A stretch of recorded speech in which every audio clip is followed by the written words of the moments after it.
And the date? Squeaked Nikolai Ivanovich. We don't put dates, with a date the document becomes invalid, responded the cat, setting his scroll to it.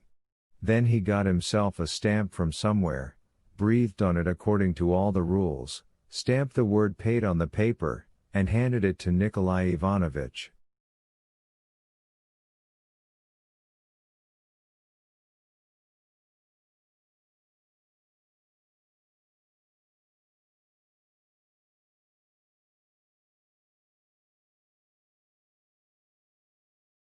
After which Nikolai Ivanovich disappeared without a trace, and in his place appeared a new, unexpected guest.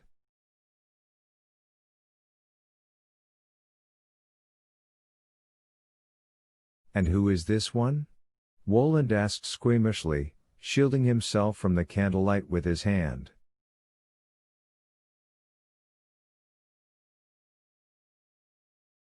Varanyuka hung his head, sighed, and said softly,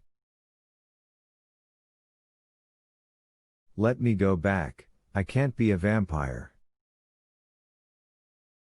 I almost did Rimsky in that time with Hella. And I'm not bloodthirsty. Let me go. What is all this raving?" Woland said with a wince. "Which Rimsky?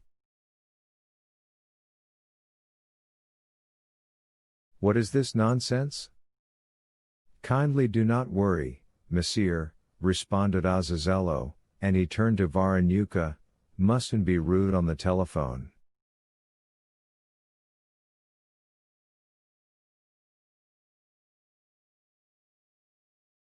Mustn't tell lies on the telephone. Understand? Will you do it again? Everything went giddy with joy in Varanyuka's head, his face beamed, and, not knowing what he was saying, he began to murmur.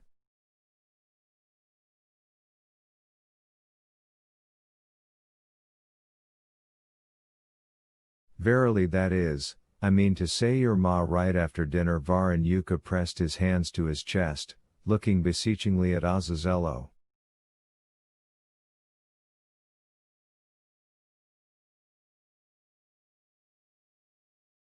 "All right.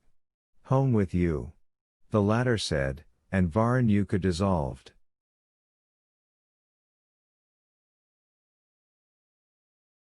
"Now all of you leave me alone with them," ordered Woland, pointing to the master and Margarita.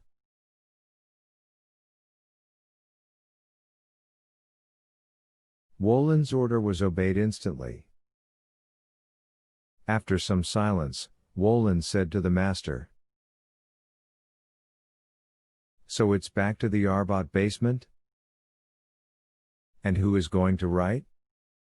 And the dreams, the inspiration?" "I have no more dreams, or inspiration either," replied the master. "No one around me interests me, except her." He again put his hand on Margarita's head. "I'm broken, I'm bored, and I want to be in the basement."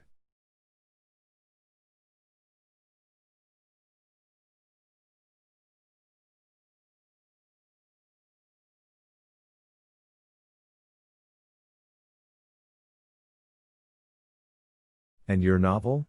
Pilot?" "It's hateful to me, this novel," replied the master. "I went through too much because of it."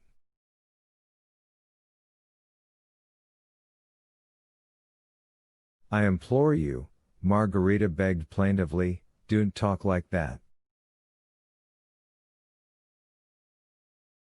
"Why do you torment me? You know I put my whole life into this work." Turning to Woland, Margarita also added, "Don't listen to him, monsieur, he's too worn out."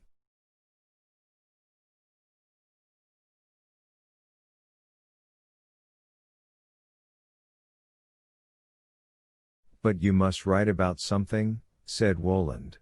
"If you've exhausted the procurator, well, then why not start portraying, say, this Aloysi?"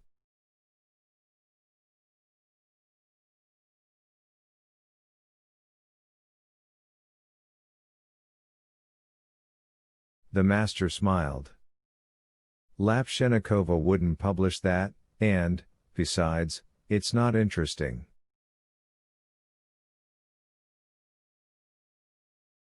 And what are you going to live on? You'll have a beggarly existence. Willingly, willingly, replied the master, drawing Margarita to him. He put his arm around her shoulders and added, "She'll see reason, she'll leave me."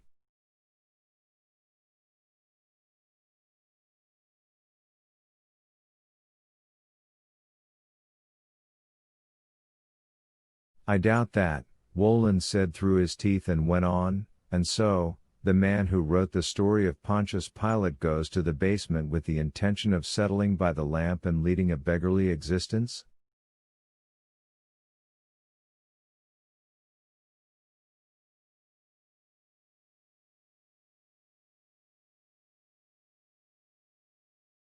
Margarita separated herself from the master and began speaking very ardently. I did all I could. I whispered the most tempting thing to him. And he refused. I know what you whispered to him, Woland retorted, but it is not the most tempting thing.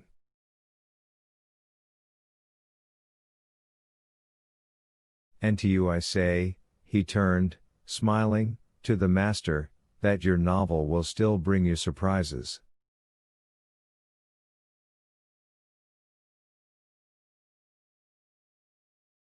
That's very sad, replied the master. No, no, it's not sad, said Woland, nothing terrible. Well, Margarita Nikolaevna, it has all been done.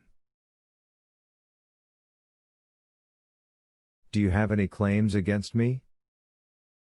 How can you, oh, how can you, Monsieur? Then take this from me as a memento, said Woland, and he drew from under the pillow a small golden horseshoe studded with diamonds.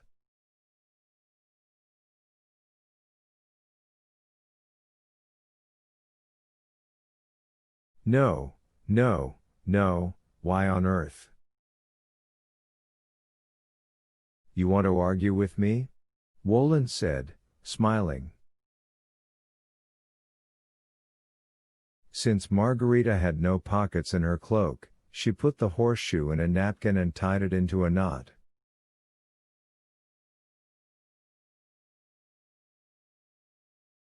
Here's something amazed her. She looked at the window through which the moon was shining and said, "And here's something I don't understand. How is it midnight, when it should have been morning long ago?"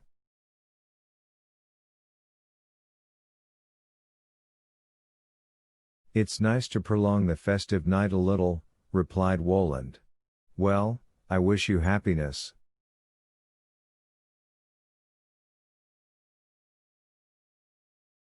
Margarita prayerfully reached out both hands to Woland, but did not dare approach him and softly exclaimed,